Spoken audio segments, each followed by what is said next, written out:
नमस्कार, आप सभी का स्वागत है एक बार फिर से कन्हैया जीएस वर्ल्ड में। तो आज के वीडियो में हम लोगों को पढ़ना है डेंगू। ठीक है, डेंगू नाम से ही डर लगता है, डेंगू। ठीक है, तो डेंगू के बारे में हम लोग को पढ़ना है कि डेंगू कैसे होता है, डेंगू का कारण, लक्षण और इलाज, और पूरा विस्तार से इस वीडियो में हम लोग पढ़ने वाले हैं। तो चलिए शुरू करते हैं। और यह बता दें, यह पार्ट नंबर 10 है। इससे पहले हमने 9 पार्ट ऑलरेडी अपलोड कर रखे हैं। और यह जो रोग वाला टॉपिक चल रहा है, तो इससे पहले मलेरिया हो गया, ठीक है, मलेरिया, खसरा, पोलियो वगैरह जितनी बीमारियां थी हमने बता रखा है। और बताने के बाद चैनल पे एक प्लेलिस्ट बना रखा है, वहाँ पर आपको मिल जाएगा, तो जा कर के सभी भागों को देख लेना है। और देखिए यहाँ पर जैसा दिख रहा है कि सभी भागों के बारे में हमने यहाँ पर टिटनस, पोलियो, रोग, खसरा, ठीक है, सब के बारे में बता रखा है। और एक बार यहाँ पर देख लेते हैं। यदि चैनल पे पहली बार आए हैं तो यहाँ पर जो सब्सक्राइब वाला बटन दिख रहा है लाल कलर का, इसको दबा देना है। दबाने के बाद घंटे को भी दबा देना है और लाइक के बटन का भी उपयोग कर लेना है, इसे ब्लैक कर देना है। और यहाँ पर एक बार सिलेबस देख लें तो आज हम लोगों को क्या पढ़ना है देख लीजिए एक बार। मलेरिया तो हो गया, आज पढ़ना है डेंगू। डेंगू के बाद हम लोग टाइफाइड पढ़ लेंगे।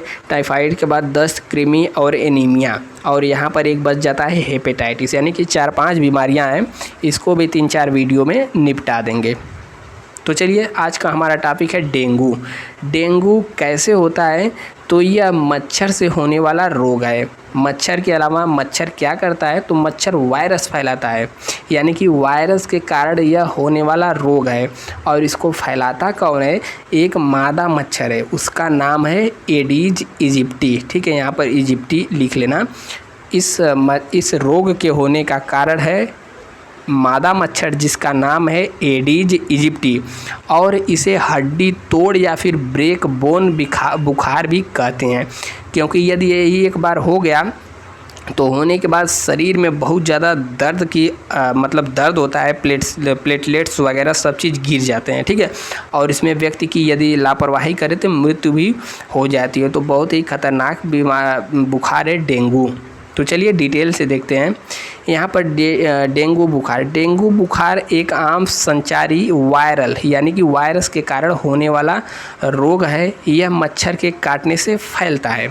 और यहाँ पर देख सकते हैं इसका जो वायरस है, वायरस का भी चित्र हमने लगा रखा है। तो इसका वायरस कैसा होता है यहाँ पर है। सिम्टम्स ऑफ डेंगू फीवर, इसके बारे में अभी हम लोग आगे बात कर लेंगे। यहाँ पर देख सकते हैं पूरा बाकायदा फिगर लगा है। अब देखिए डेंगू क्या है। तो डेंगू एक प्रकार का वायरस है। इससे होने वाला बुखार डेंगू वायरस कहलाता है। यह बीमारी एडीज इजिप्टी नामक मादा मच्छर के काटने से फैलता है। और इसमें शरीर पर विशेष प्रकार की चीते जैसी धारियाँ भी पाई जाती हैं। देखिए यहाँ पर आप देख सकते हैं, कहाँ गया, ठीक है, लगता है वहाँ पर वो वाला इमेज नहीं है। ठीक है, तो शरीर पर धारियाँ जैसी बन जाती हैं।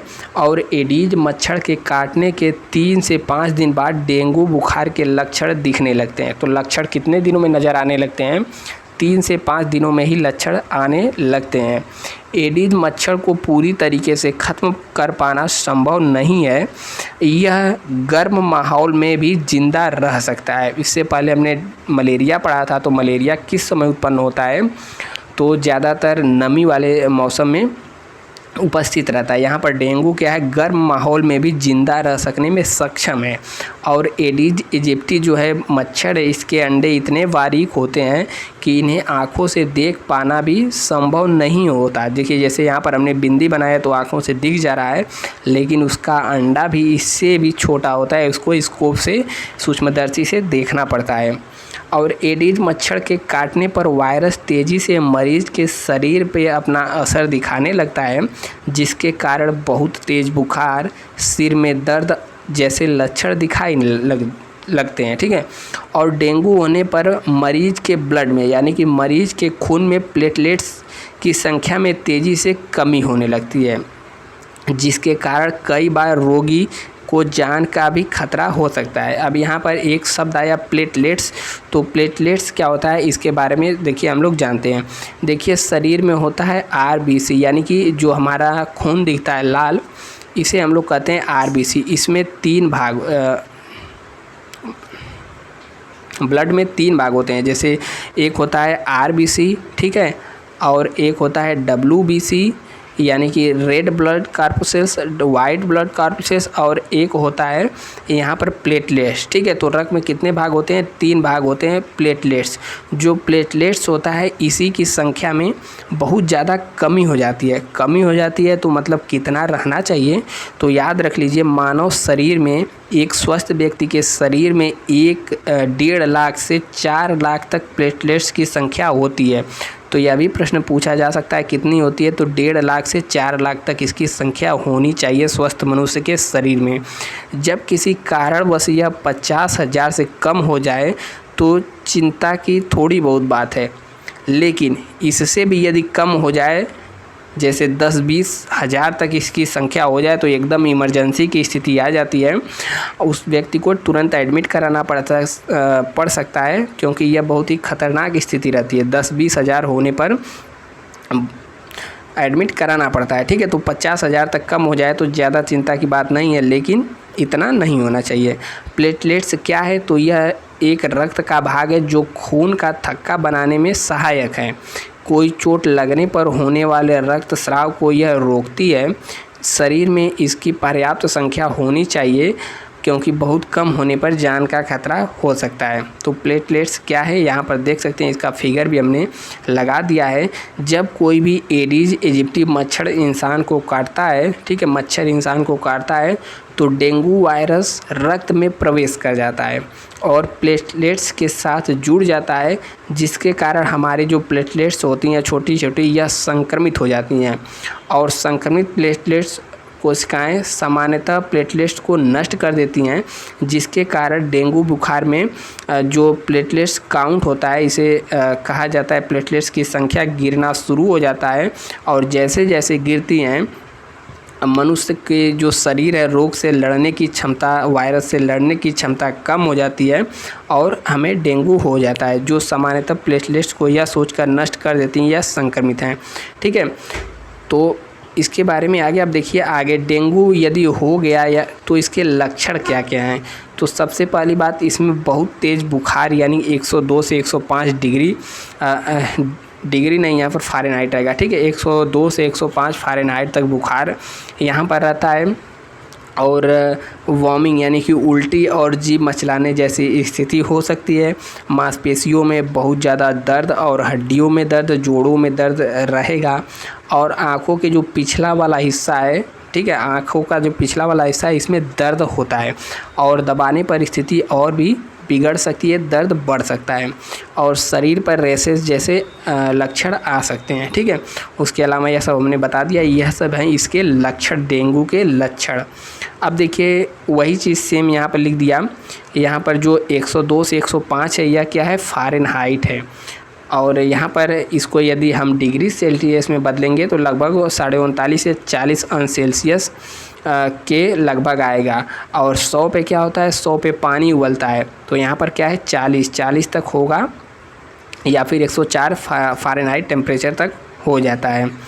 और वही चीज़ सेम चीज़ें हमने बता दिया, जोड़ों में दर्द, आँख लाल वगैरह हो जाएंगी, हड्डियाँ दर्द करने लगेंगी, आँखों के पिछले हिस्से में दर्द होने लगेगा, ठीक है। और देखिए डेंगू बुखार होने के कारण क्या हैं। तो डेंगू दिन में काटने वाले 2 प्रकार के मच्छरों, एडिस इजिप्टी और एजिड एल्बोपेटेक्स, ठीक है, के काटने से होता है। डेंगू वायरस 4 प्रकार का होता है, DEN1 यानी कि डेंगू 1, DEN2, DEN3, DEN4 के नाम से इन्हें जाना जाता है। और जो DEN1 है और 3 है, यह अधिक खतरनाक होता है। बुखार डेंगू वायरस के संक्रमण से होता है। डेंगू सभी प्रकार के मच्छरों से नहीं फैलता, यह केवल कुछ जाति के ही मच्छरों के काटने से फैलता है, जो मुख्यतः फ्लाविविरिडे परिवार या फिर फ्लाविरिक्स नामक जीन का हिस्सा है। और आपको बता दें मलेरिया हमने पढ़ा था, तो मलेरिया कैसे फैलता था, यह मादा एनोफिलीज के काटने से फैलता था। और इसके अलावा आपको बता दें जो घरेलू मक्खी होती है इसके काटने से क्या होता है, हैजा होता है। इसको भी आप नोट कर सकते हैं, घरेलू मक्खी काटेगी तो क्या होगा, हैजा होगा। और इसके अलावा एक मक्खी आती है जिसे हम लोग बालू मक्खी के नाम से जानते हैं, ठीक है, परीक्षाओं में पूछा है। यदि बालू मक्खी काटती है तो उसे क्या होता है, काला जार होता है, काला जार नामक रोग हो जाता है। और बात करें एक और मक्खी थी मादा क्यूलिसेस, ठीक है, तो यहाँ पर लिख दीजिए मादा क्यूलेस। मादा क्यूलेस नामक मच्छर काटती है तो इससे क्या होता है, फाइलेरिया। फाइलेरिया पता है ना क्या है, फाइलेरिया, ठीक है। फाइलेरिया कैसे होता है, तो फाइलेरिया में क्या होता है, यदि हाथ या पैर में कहीं भी काट ले तो वहाँ पर सूजन हो जाता है। आपके आसपास या फिर कोई जानने वाला होगा या नहीं भी होगा तो इसमें क्या होता है कि यदि मच्छर काट लिया तो क्या होता है, सूजन हो जाता है, यहाँ पर पैर मोटा हो जाता है, जिसे हाथी पाँव के नाम से भी जाना जाता है। और जैसे यह रोग वाला टॉपिक समाप्त होगा हम एक वीडियो बनाएंगे वायरस से, बैक्टीरिया से, ठीक है, और प्रोटोजोआ से, इन सब से होने वाले रोगों को ट्रिक के माध्यम से कैसे याद रखा जा सकता है। हमने ट्रिक बनाया है तो ट्रिक से हम लोगों को याद कर सकते हैं। जैसे इस समय पढ़ेंगे तो हमें दिक्कत होगा कि पोलियो वायरस से होता है कि बैक्टीरिया से होता है, और इसके अलावा खसरा कैसे होता है, ठीक है, तो यह हाउच पौच होकर गड़बड़ा जाता है। तो ट्रिक के माध्यम से आप लोग को याद हो जाएगा। तो ट्रिक अभी नहीं, जैसे ही समाप्त होगा ट्रिक आ जाएगी। अब देखिए डेंगू से बचाव के उपाय क्या हैं, तो वही है कि हमारे घर के आसपास पानी नहीं जमा होने देना चाहिए। यदि लंबे समय तक पानी है उसे नहीं फेंक सकते तो उसमें क्या करें, थोड़ा बहुत मिट्टी का तेल 2 ढक्कन डाल दें। उससे क्या होगा कि मच्छर यदि पानी में बैठेंगे या फिर वो अंडा देंगे तो सब डूब जाएगा और डूब करके मर जाएंगे। क्योंकि पानी जैसे ही पानी के ऊपर तेल आता है तो तेल पृष्ठ तनाव को कम कर देता है, जिससे मच्छर वगैरह सब डूब जाते हैं। और पीने का पानी हमेशा ढक कर रखना चाहिए ताकि मच्छर उस पर न बैठ पाएँ। कूलर ये वो में पानी बदलते रहना चाहिए और मच्छर को पनपने नहीं देना चाहिए। खिड़की और दरवाज़ों पर मच्छर से बचने के लिए जाली लगा देनी चाहिए ताकि मच्छर बाहर से अंदर नहीं आ पाए। हमने ऑलरेडी अपने रूम में कर करके रखा है, ठीक है, मच्छरदानी लगा रखा है। अब देखिए डेंगू के लिए कुछ टेस्ट भी होते हैं। जैसे प्रचलित एक टेस्ट है NS1। तो NS मतलब क्या होता है, नॉन स्ट्रक्चरल प्रोटीन टेस्ट है, ठीक है। तो देखिए डेंगू के लिए टेस्ट है।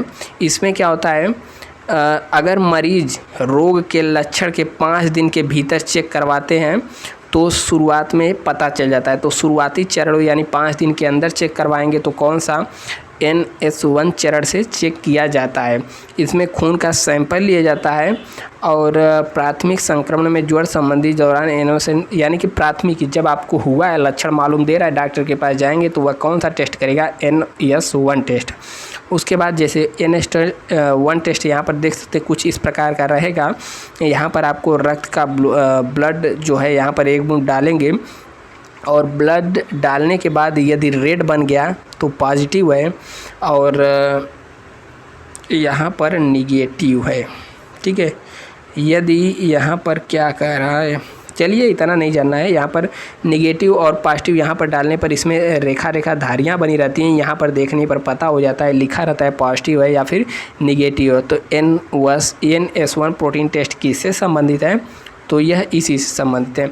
दूसरा टेस्ट को हम लोग कहते हैं सेरोलॉजी टेस्ट या फिर इलिसा टेस्ट के नाम से इसे जाना जाता है।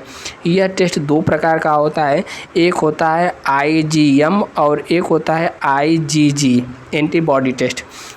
यह कब चेक किया जाता है, तो जब मरीज के लक्षण यानी कि 5 या 6 दिन से अधिक हो जाते हैं तो डॉक्टर के यहाँ जाने के बाद डॉक्टर यही वाला टेस्ट करता है।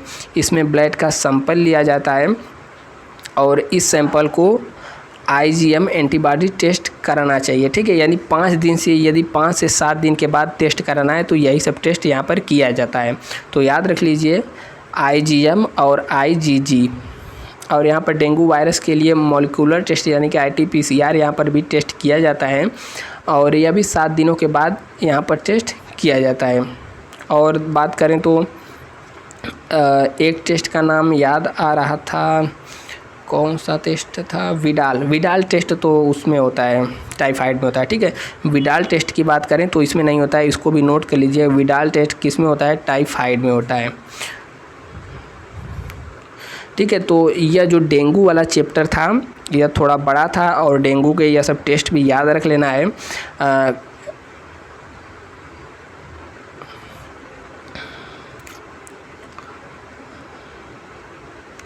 ठीक है, तो उम्मीद है आपको वीडियो अच्छा लगा होगा। यदि आप अभी तक देख रहे हैं तो यहाँ पर चैनल को मतलब वीडियो को लाइक कर देना है और लाइक करने के बाद अपने संबंधियों दोस्तों को यहाँ पर शेयर कर देना है ताकि सभी लोग डेंगू के बारे में जागरूक हो सकें और बीमारी से निजात पा सकें। और यह सभी वीडियो है आप जाकर के ज़रूर एक बार देखिएगा, सभी रोगों को हम धीरे धीरे पढ़ा देंगे। मिलते हैं नेक्स्ट वीडियो में, तब तक के लिए जय हिंद, स्वस्थ रहिए, मस्त रहिए और व्यस्त रहिए।